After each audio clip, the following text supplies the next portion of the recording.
మనలో రాజస్థాన్‌లో ఉన్న థార్ ఎడారి గురించి కొన్ని విషయాలే తెలుసు. కానీ ఈరోజు వీడియోలో ఇక్కడ మనుషులు ఎలా జీవిస్తారు? సో, ఇక్కడ వీళ్ళకి తినడానికి ఏం దొరుకుతుంది?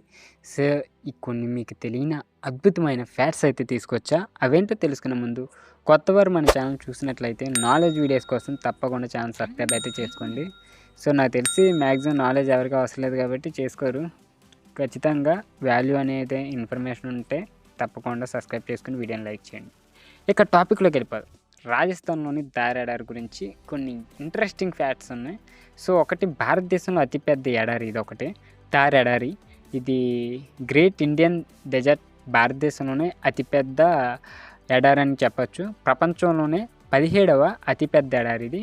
అండ్ భూభాగ విస్తీర్ణం. ఈ ఎడారి సుమారు 2,00,000 చదరపు కిలోమీటర్ల ప్రాంతాన్ని అయితే కవర్ చేస్తుంది. ఇందులో అధిక భాగం రాజస్థాన్ రాష్ట్రంలోనే ఉంది.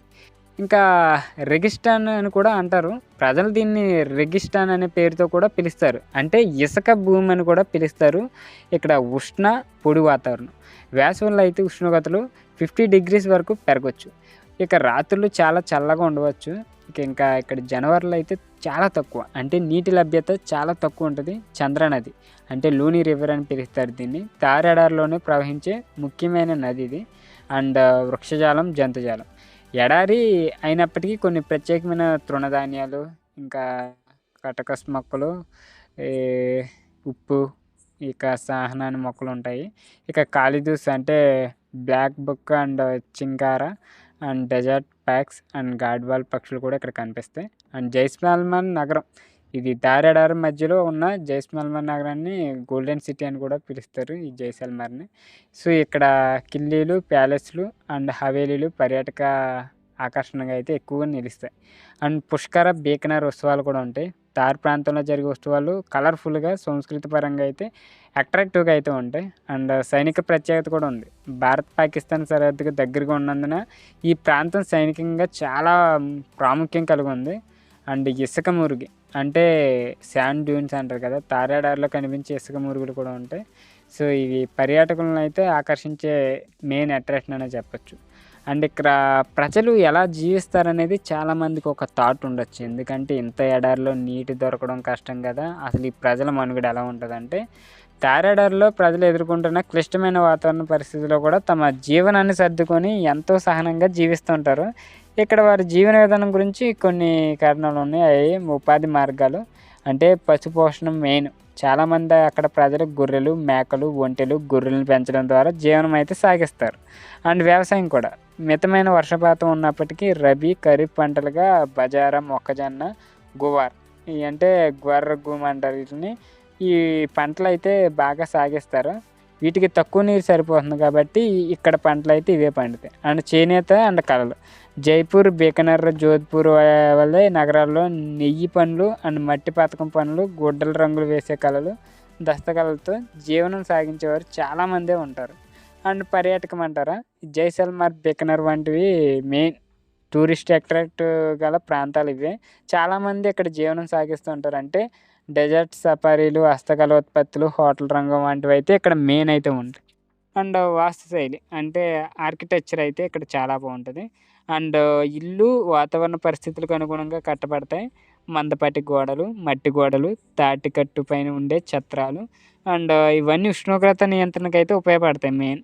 ఇక జల నిర్వహణ అయితే ఉంటుంది. ఇవి మెయిన్ వర్షపు నీరు సేకరించే విధానాలు, తలాబాలు, వాటర్ ట్యాంకులు, కుంబ్స్, బావులు ముఖ్యమైనవి.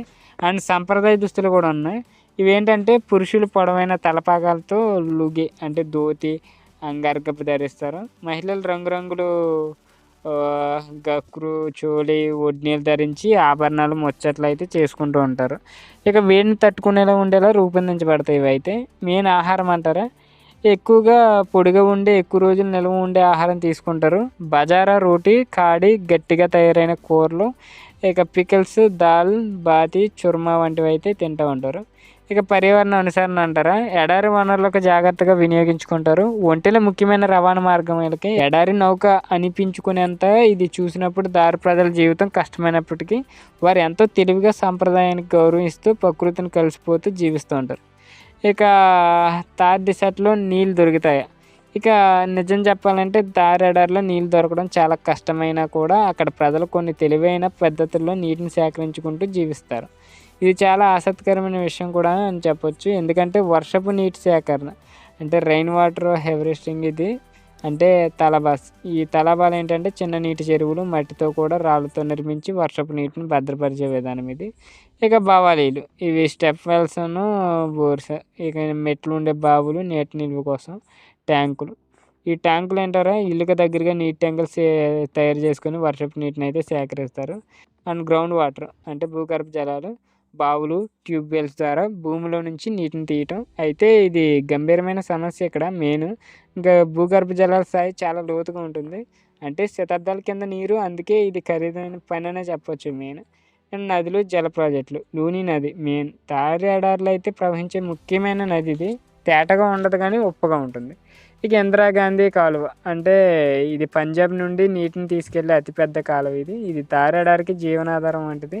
దీనివల్ల పలు గ్రామాలకి సాగు తాగునీటి అవకాశాలు ఏర్పడ్డాయి. అండ్ దట్టమైన నీటి భద్రత చట్టాలు కూడా ఉన్నాయి. అంటే అదే మోడల్స్ ఇవి ప్రభుత్వ వాటర్ మేనేజ్మెంట్ మీద అయితే ప్రత్యేకమైన దృష్టి పెడుతున్నాయి. మట్టి వర్షపు నీరు నిల్వ చేసే ట్యాంకులు సబ్సిడీలు కూడా ఉంటాయి. మొత్తంగా దారెడారిలో నీటిని పూర్తిగా అభావం అన్నదే ఏమీ కాదు కానీ అనుకుంటే దొరికేదే కాదు. అసలు జాగ్రత్తగా ప్లాన్ చేసుకొని ప్రతి బొట్టు నీరుకు విలువ ఇచ్చేలా వినియోగించుకోవాలి. నీటితో కూడిన స్మార్ట్ జీవనశైలి అంటే ఇదే మరి. ఇంకా చాలా ఉంది దీని గురించి తెలుసుకోవాలంటే. సో ఈ పార్ట్ అయితే ఎక్కడితో ఎండ్ చేస్తాను. మీకు ఇంకా ఇంట్రెస్టింగ్గా కావాలి తెలుసుకోవాలనుకుంటే కింద కామెంట్ రూపంలో తెలియజేయండి. వీడియో నచ్చితే తప్పకుండా లైక్ చేయండి. ఇలాంటి ఇంట్రెస్టింగ్ ఫ్యాక్ట్స్ అండ్ స్టోరీస్ కోసం మన ఛానల్ తప్పకుండా సబ్స్క్రైబ్ అయితే చేసుకోండి.